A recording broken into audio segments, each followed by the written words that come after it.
and welcome to this live stream of today's public meeting, brought to you by Downtown Grand Rapids, Inc. Please stay tuned, and we'll see you shortly.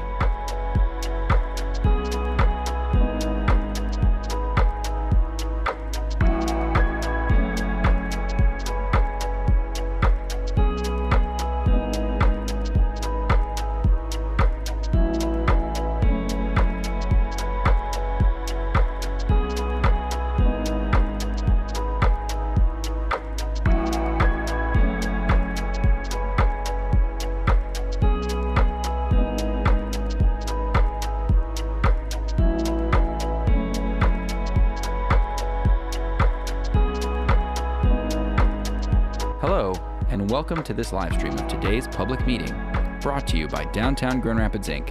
Please stay tuned, and we'll see you shortly.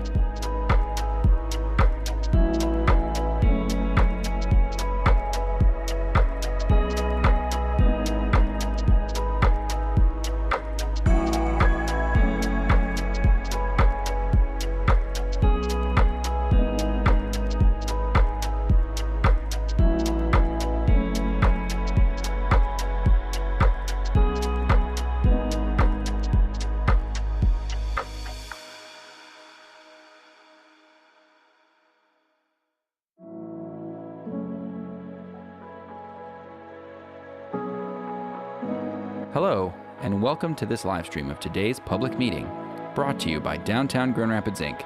Please stay tuned, and we'll see you shortly.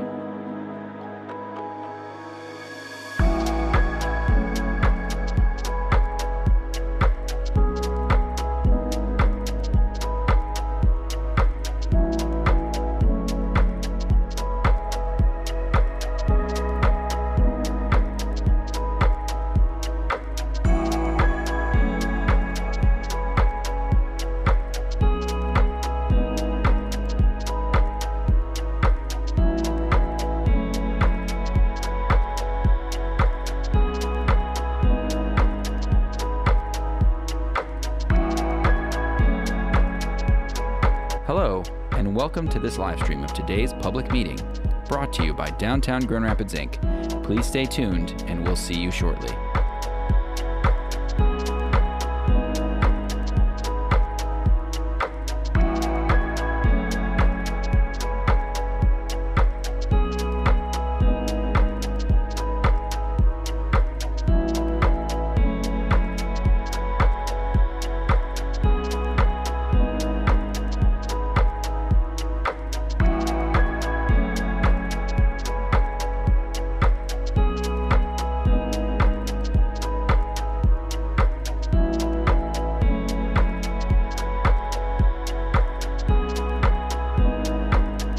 Hello, and welcome to this live stream of today's public meeting, brought to you by Downtown Grand Rapids, Inc.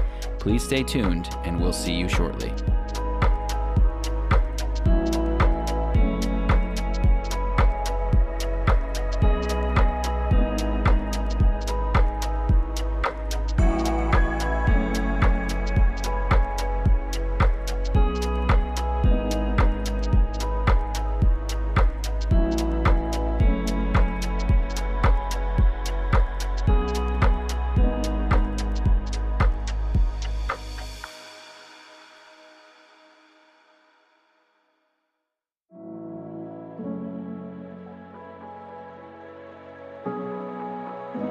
Hello, and welcome to this live stream of today's public meeting, brought to you by Downtown Grand Rapids, Inc. Please stay tuned, and we'll see you shortly.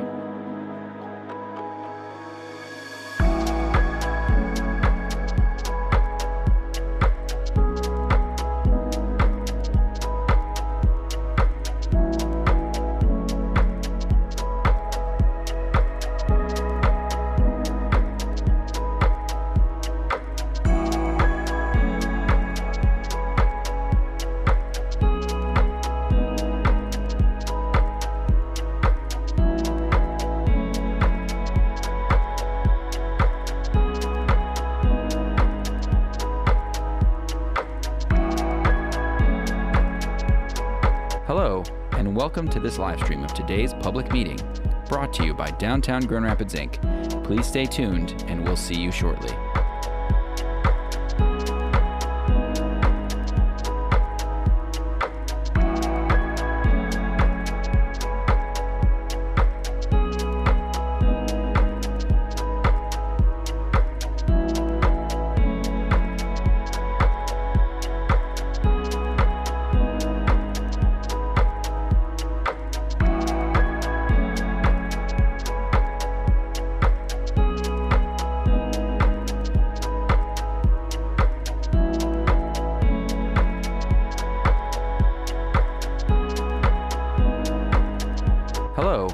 welcome to this live stream of today's public meeting, brought to you by Downtown Grand Rapids, Inc. Please stay tuned, and we'll see you shortly.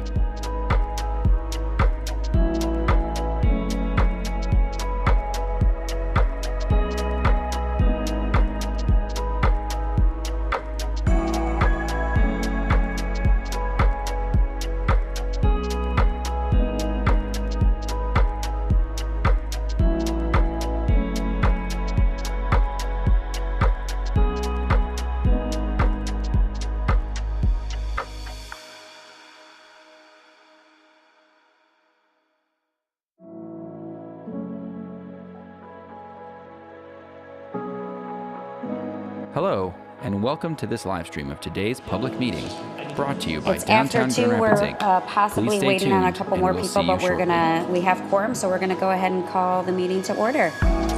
Hope everyone's enjoying the beautiful sunshiny fall day today.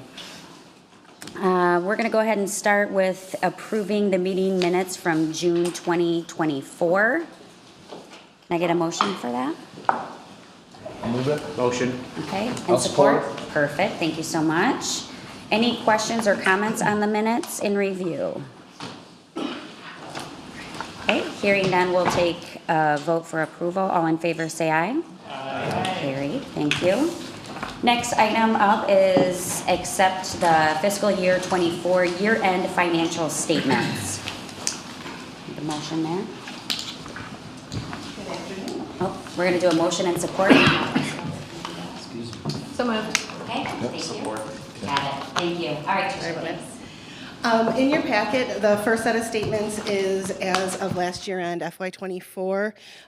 These are still marked preliminary, however, the audit is wrapping up. I've seen a few draft statements and stuff for review come through already, so we're nearing the end. I don't expect these numbers to change at all, but they do need to be preliminary until the audit is over. You can see we ended the year adding a little bit to fund balance in the district-wide fund, taking a little away from fund balance in the snowmelt fund with that budget amendment that we did for some extra maintenance and repairs.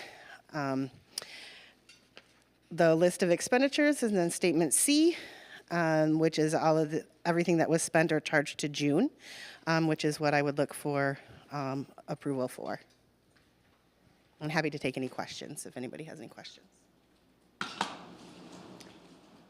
Any questions? Comments? Just a Go ahead. reminder, I'm sorry, on the statement B, the QOL, Quality of life. Quality of life, remind me again what that. That's right. That's the ambassadors, the residential program. Yep, that's Oh, that's resident, okay, I got you. I read that later and I thought maybe that might be it, but okay, thank you. I'd move approval. Okay. Sorry. All right, we'll go ahead and take a vote. All in favor, say aye. Aye. Thank you. Okay, next we have acceptance of the September 2024 financial statements. I'll make a motion. Okay, and support? Support. Thank you. All right, Tricia. All right, these statements are through the end of September. They look a little short when you see that small cash balance in the district-wide fund, but that is because the assessment billings didn't go out until October 1st. So I did put it where collections were at in the memo as of the day I prepared the statements, but we've collected a little more since then. I looked it up before coming to the meeting. We're at about little over 90,000 of the assessments have been collected in the district-wide fund and still around the same spot in the snowmelt fund. So they are coming in. There is about 120, just a little over 120,000 to bill for the city-owned and the DDA-owned properties, and that will also get done this month. Yes. I believe that's when we've. I missed it. I think the assessments have gone out October 1, the last couple of years. Previously it was September, maybe August at one point, but it's gone to. Okay. The CAA got their FYI, so they're out. Just to confirm. Is it paid? Yes, perfect. Check is Still got a couple Check. weeks. In Check there. is in the mail. Got it. Do we typically, from a timeline perspective in collecting those assessments, does it usually, are we a majority there by year end? Or have we been in years past? Yeah, correct me if I'm wrong, but I mean, they're due within 30 days. And Yeah, we'll collect the huge bulk of it in the Sure. first month. And then it definitely will trickle in over the next 6 months or so. Anything that is lienable will get rolled onto the tax bill, so then we'll collect at that point. Anything that's not lienable gets written off. I'm happy to take any questions on the September statements if anybody has any. Not a whole lot of activity happening yet until we start collecting our money. Expenditures are all pretty routine in nature. Any additional questions or comments on September statements?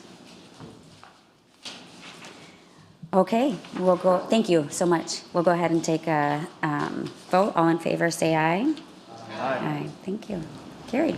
All right, next item is 2025 board meeting dates. Ms. O'Connell.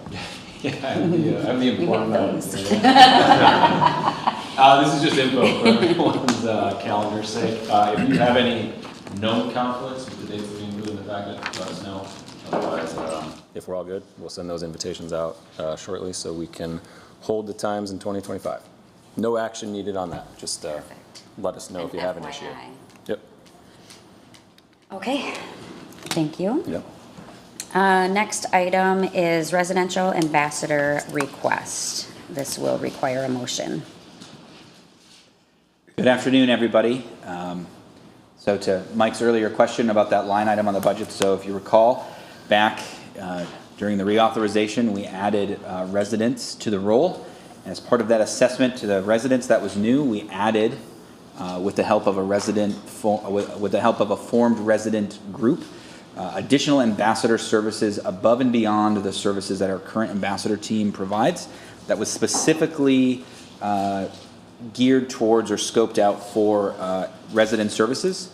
And so this is the second approval that's before the board. So I want to provide just a brief highlight of, there we go, of the program, and happy to answer any questions. But just pulled a couple of statistics here. Since this motion was in front of the board last year in September, up until end of September last month, the resident engagement ambassadors have engaged almost 4,000 residents in downtown. That, I assume, means they've probably talked to some people more than once. But that's a significant amount of residents that they've engaged with. And as you can see in the heat map that I've provided above, they've done a lot of that work in and where we see concentrations of residents. So the big things that look like they're on fire, that's Plaza Towers, and that's Monroe Center.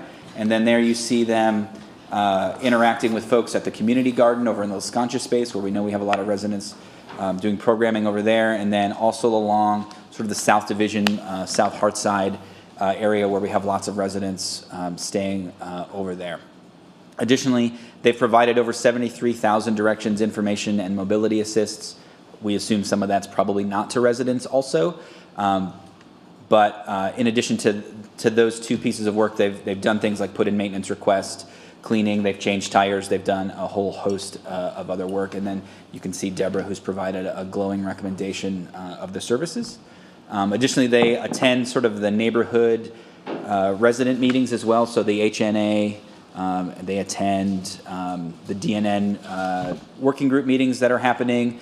So the resident ambassadors continue to remain a presence in front of the residents in downtown. And with winter sort of on the horizon, we'll be moving those resident ambassadors to spend some time in the Skywalk. We did that last year. It was a very successful program. The folks at Plaza Towers and the residents who use the Skywalk found that to be a really great service. We got really great feedback about that, so we'll continue to do that again this year. And then always looking for additional opportunities to put our resident ambassadors in front of residents. I will quickly mention the one sort of piece of feedback we often hear about the resident ambassadors and the ambassadors in general is that we don't talk about them or promote them nearly enough. So I did just want to highlight some of the things we have done to try to get the word out. So starting left here with the wayfinding sign, you can't really see it in this picture, but right here on all of the wayfinding kiosks, both in the Skywalk and in the city, at the pedestrian level, all of them include the ambassador phone number with a note that says, if you need assistance, please call this phone number. We've also started promoting them a little more heavily on social media. So you can see these are our 2 resident ambassadors that went out on our Instagram account, thanks to Nancy.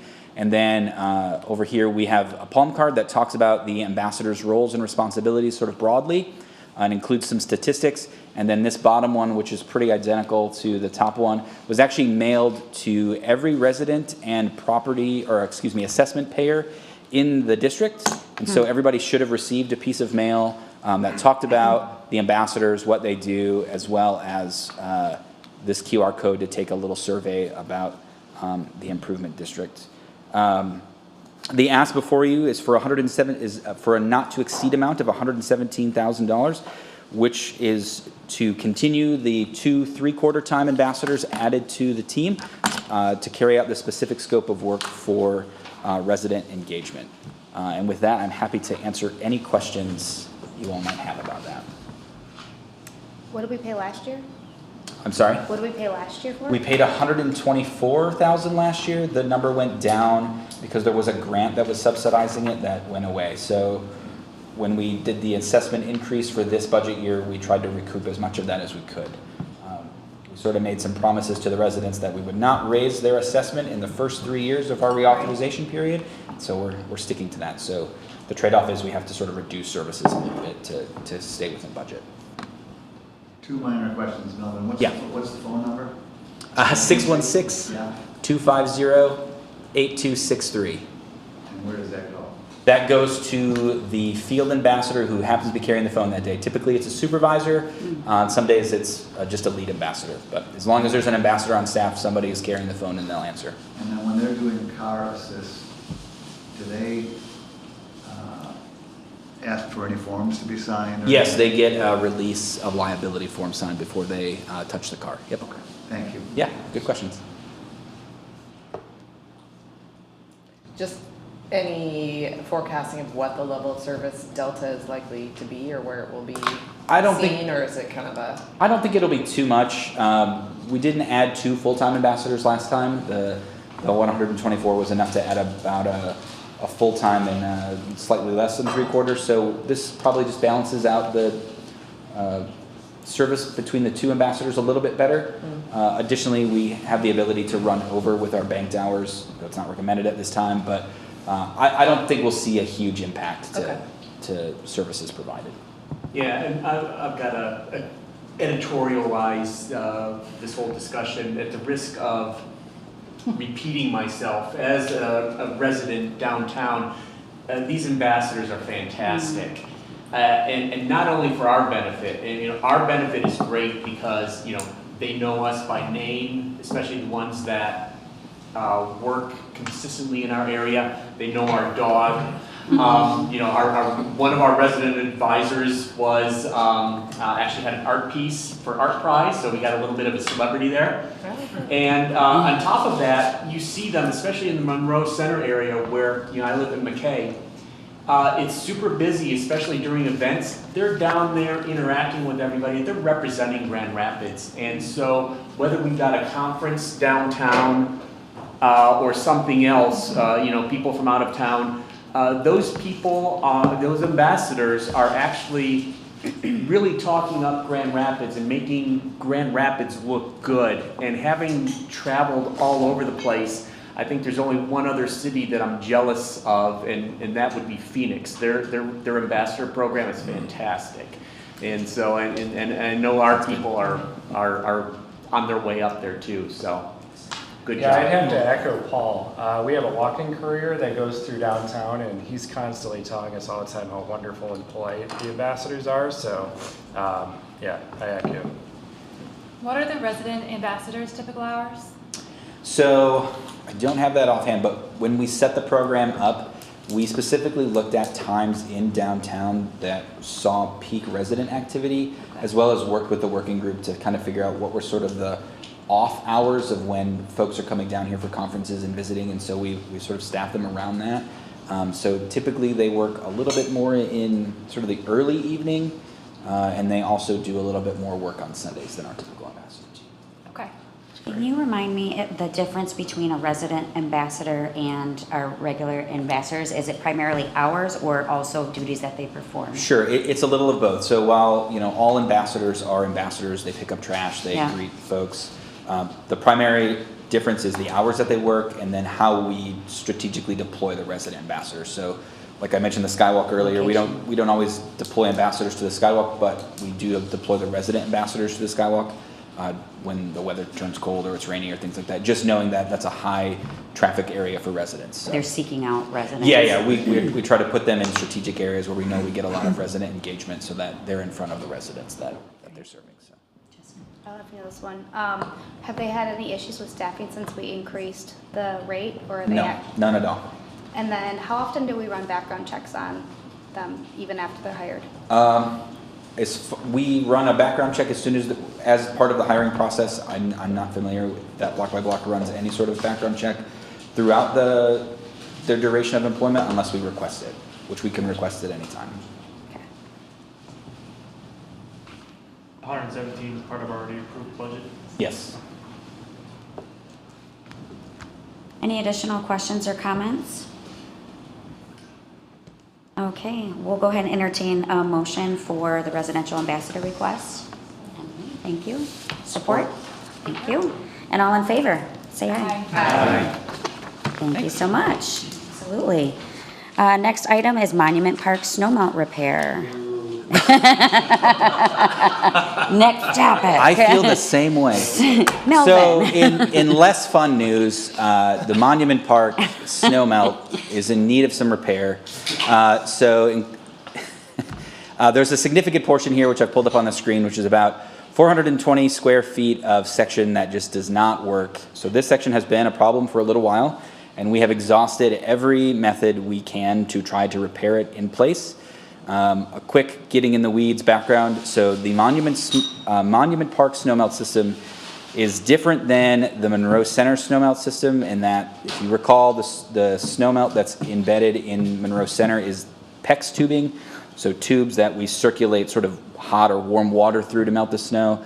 The Monument Park snowmelt is actually like metal coils embedded in concrete below the brick pavers that we run an electric current through, which heats those coils, and that's how we melt the snow. The downside to that is these are not as easy to repair with patching and sort of splicing in things. We've tried all of that, and this section just will not work. So we have to actually excavate this entire section, remove it, and install an entire new coil system for this 420 square feet for it to be able to work. The other sort of downside is we are past the point where we are able to do that this year before the snow flies, given the intensity of the work that needs to happen. So this approval will allow us to be able to repair and replace this as soon as we're able to in the spring. Additionally, and not part of the ask or scope today, but this section of snowmelt up here, which is nearest Division Avenue, was damaged during the Fulton Division streetscape repair, which we anticipated was going to happen. We're not repairing that this year because it will be re-damaged when they break open Fulton and Division again next year. It will be repaired before that project is buttoned up next year, though. So that is already on our scope to repair next season once that major work at the intersection is done. But so for this season, this section and at least part of this section won't work, and there could be some sort of flow over from this section to this section or this other previous section. We're not entirely sure, but we're keeping an eye on it. We have notified the assessment and property owners in this area that this is sort of the state of the snowmelt this year, and we have given direction to the ambassador team to keep an eye on this entire area, and they will be responsible for removing snow and making sure that it's ice-free so that these businesses aren't paying an additional assessment for a snowmelt and being asked to keep up the area. And then just for a little greater context, the section that won't work is sort of right here. So this is the Children's Museum. Their front entrance is on Sheldon. This sort of door right here is a fire exit. So again, the ambassadors have been tasked with keeping this entire section clear. And then the other section that was damaged during the reconstruction was right here. How old was think it was installed when the park was redone, and that would have been 2013. Yeah, sounds right. Yeah. Uh, So the ask before you today is for $78,000 to excavate, remove, and repair the section that needs to be replaced, which includes 15% contingency in case we run into any challenges. And I'm happy to entertain any questions about this snow melt. Andrew. Melvin, question for you. So is that entire sidewalk the coil system? Yes, Okay. it's all one sort of system. Have we had any issues in the other patches along that? So, whoops. Wrong way. So, as far as I know, there's no issues sort of between these two.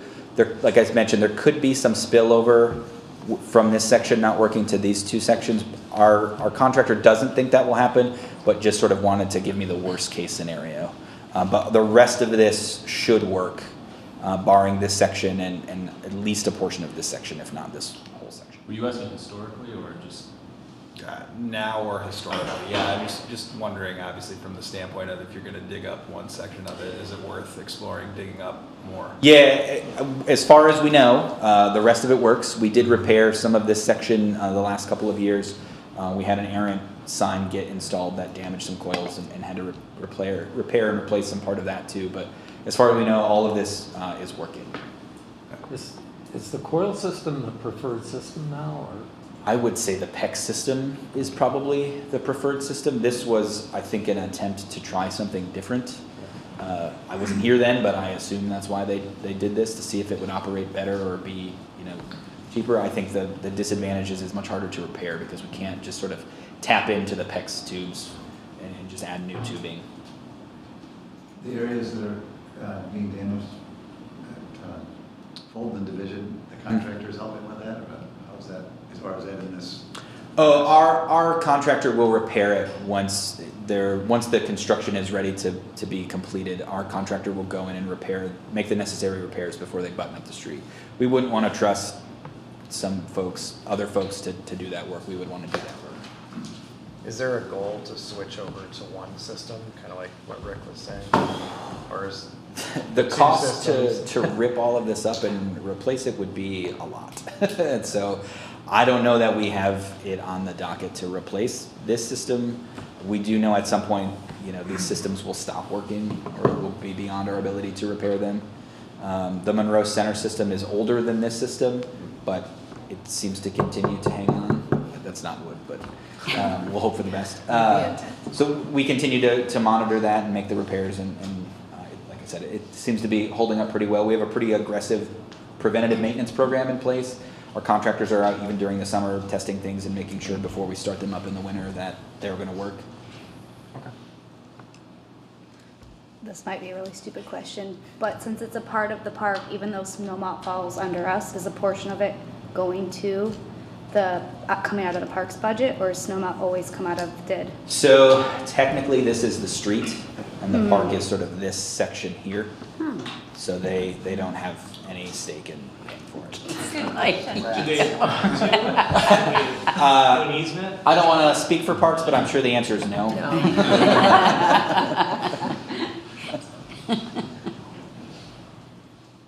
All right, any additional questions, comments about our snow melt?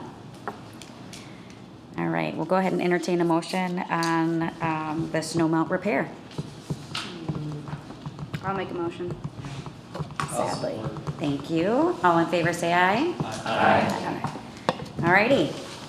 Next item, streetscape assessment overview. I think I'm just too far away.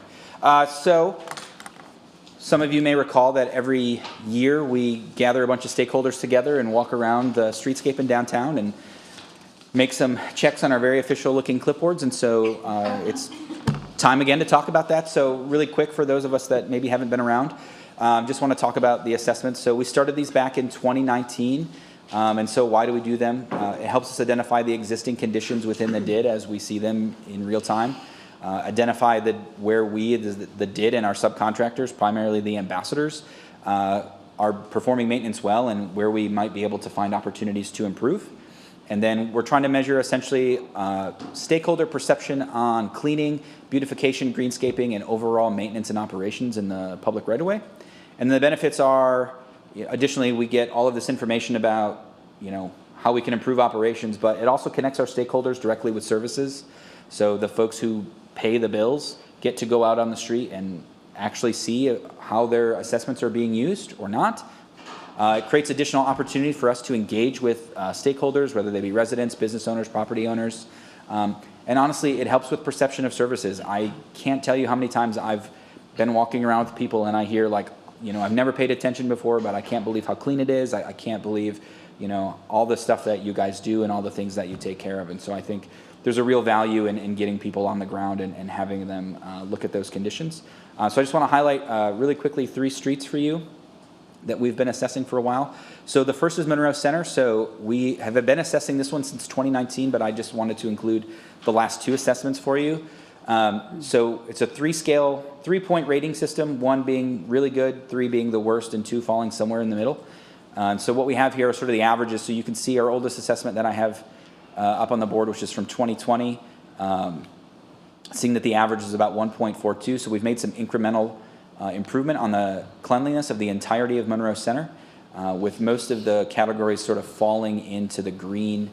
The 2 worst categories are weeds and debris falling at just over a 2, and stains and gum sort of falling just under a 2. If you look in August 22, you see that there was a lot more yellow, and so we've made some improvements from the last 2 years. And then sort of the highlights were sort of this debris that had sort of collected along the streetscape and the planters. All of this construction debris from the construction was sort of accumulating. And it's really hard to see in this picture, but in between these cracks, it's a lot of moss and weeds and sort of plant that needs to be sort of dealt with. The other one we looked at was South Division. So again, looking at historical data, kind of hovered around a 1.81 4 years ago, improved that to 1.6 back in 22, and now we're at 1.5, which I think is a real testament to our ability to clean things, because South Division gets heavily used every day, all day, and so our ability the ability of our ambassador team to keep this clean and keep it, not only maintain it but actually make it better, I think is just something to be commended. Again, you can sort of see there's a lot of yellow, and it's hard to see on the screen, but there's a lot of yellow in these previous years, but here, we have a lot more sort of light green, which is sort of the in-between 1 and 2, and then only 1, which is, again, the weeds and debris. Highlights from the South Division walk were missing trees, which is actually my responsibility, so hopefully that was on a list somewhere that we got replanted this fall. Again, the weeds and debris, and then just saw some minor vandalism on some of our infrastructure that needed to be taken care of. And then the last street I wanted to highlight was Bridge Street. So this one, we have analytical data from 2019. Again, a few areas of yellow, sort of a 1.6 overall score. Improved that to a 1.21 back in September. Kind of hovering a little bit, I won't say worse because it's not really that much worse, but incrementally not as good as 2020, but most of the categories are green. And then again, sort of the highlights were weeds, this very dead tree, which again is my responsibility, these stains, and then this whole thing, which is one of these, is just missing. We don't know where it is. So this was submitted to 311 because that's really not our responsibility to repair that. So hopefully that gets replaced soon. Somebody's walking around with. Somebody just took it, yeah. That's sort of the quick highlight of those in that program. We will be conducting another walk around probably in November and looking at another one in Q1. We're going to be expanding it, so we do 5 streets right now. We do Monroe Center, Ionia, Bridge, South Division, and Ottawa Street. We're going to be adding more of the blocks on South Division, Pearl Street, Commerce Street, and a couple of others that I cannot remember for the life of me right now. But our intent, I don't think we'll ever get to the point where we're assessing every single street on the district. We're really just trying to look at heavily pedestrian trafficked areas that we know get a lot of use, and so probably are the best streets to inform us as to how our contractors and our efforts are doing. But I'm happy to entertain any questions about this program. I've got a question. These are done by DGRI? So they're led by myself and Emma from the operations team, but they're primarily conducted by stakeholders. So we recruit residents and business owners. We go out in a group and they do independent assessments, and we sort of aggregate all the data at the end of the. Okay. Yeah, so I think that leads into my next question is, are these related to the walkabouts that groups like the DNN have done in the past? And do those all get put together? They have not been put together. We should probably look at sort of aggregating that data along with the streetscape assessment data. Yeah, and we should talk separately. Yeah. With respect to the DNN, because I think there should be a symbiotic relationship there. Certainly. So, okay. Who does the weeds? We take care of the weeds. And so typically what happens when we do these walk-arounds, what I'll do is I'll compile a report is a very fancy word for it, but basically go through this with Rebecca, who runs the ambassador program, point out the areas obviously that need to be addressed, and then also highlight the areas that we're doing really well, because we want to make sure that we're continuing to provide the services in those areas that we are doing too. And then she and I talk through any challenges that the team is having and how we can best support each other in taking care of this stuff. So I will tell you, from my time running the team, weeds are a menace and they are very hard to stay on top of, especially if you get a lot of rain or humidity. So it's not surprising to me that it's our number one issue, and continue to focus on it. We'll continue to find different and better ways to tackle them, but yeah. Just think of it as a small carbon sequestration tool. A tiny tree. A tiny tree. It's Yeah. a tiny tree. We love trees. I mean, instead of the sand in between those bricks, we're doing something for the climate. Yes, there you go. It's all perspective. Yeah. That's all I have. A little green space. Any other questions for Melvin, comments? All right, thank you for that, and thank you for your ownership of the trees. Okay. Next item, Tim, President and CEO report. Yeah, thank you, Madam Chair. Just a few updates wanted to pass on to the board. First and foremost, thanks to Melvin for carrying all the water on the agenda today. Great job, man. Couple of business openings to highlight for you. Big Mini Putt Club, which is in the former Grid 70 space, ground floor down on Ionia, opened up a couple weeks ago, so go check them out if you have not. Work on your putting game. And then Gimme Pars, 45 Ottawa, not quite open. They were just in front of the DDA board last week, so they got approved for an innovation grant. And we'll be opening soon in the former Davenport space down at 45 Ottawa. And then additionally, Rework Studio on 15 South Division is also hopefully opening up soon. So go check out those businesses when they open their doors, and in the case of Gimme's, as soon as you can. Speaking of exciting openings, Studio Park Tower wrapping up shortly. So congrats, Emily and the team.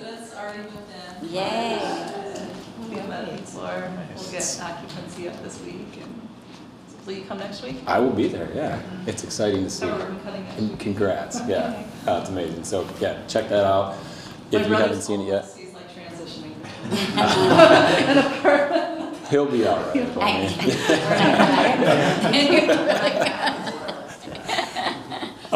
So yeah, I'm sure a lot of you are in the loop on that, but just wanted to highlight it because it's amazing to see that coming together. And then just a little ways over on Market Avenue, away from Studio Park Tower, the Acrisure Amphitheater continues to make progress.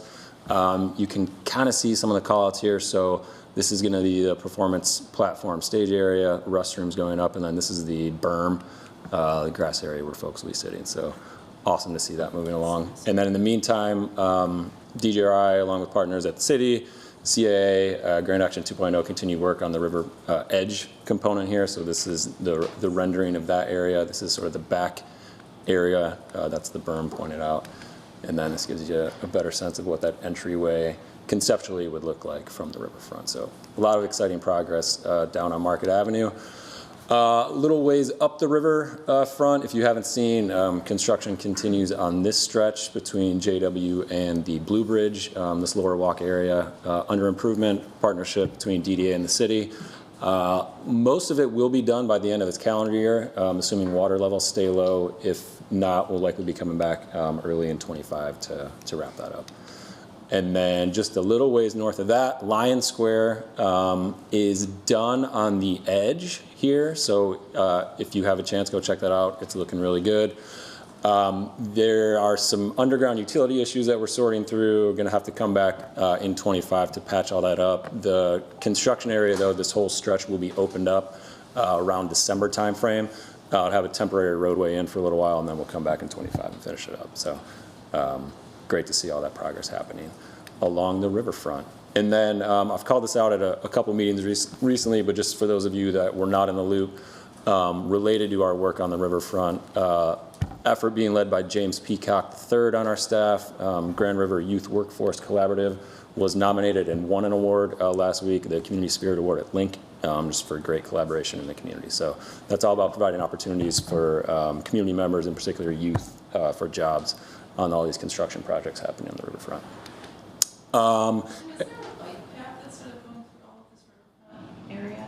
Yes, yeah, that's usually what we refer to as the Greenway. Kind of the backbone trail would connect all these park spaces.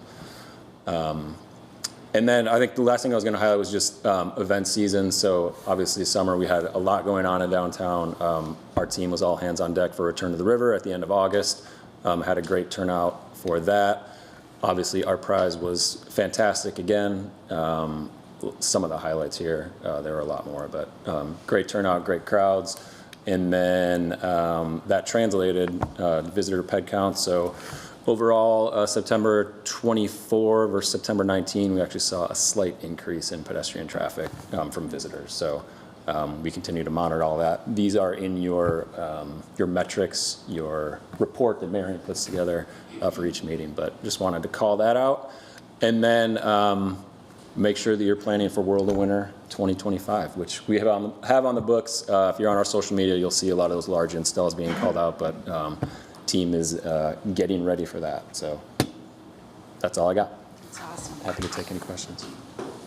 So fun to see such great projects on the horizon here. Any questions or comments for Tim?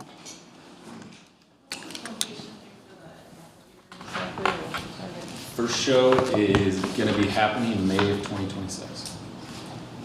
First show. Yeah. They're booked. That's cool. Perfect. Any other questions? Okay, we'll move on to public comment. Any public comment? Okay, we'll go ahead and close that. And board member discussion. Anything for the board that anyone would like to share? All right. Well, thank you so much. If everyone can double check the dates for the next meetings and just verify everything looks good for your calendars, and we will go ahead and adjourn. Have a great day. Thank you. Good to see you.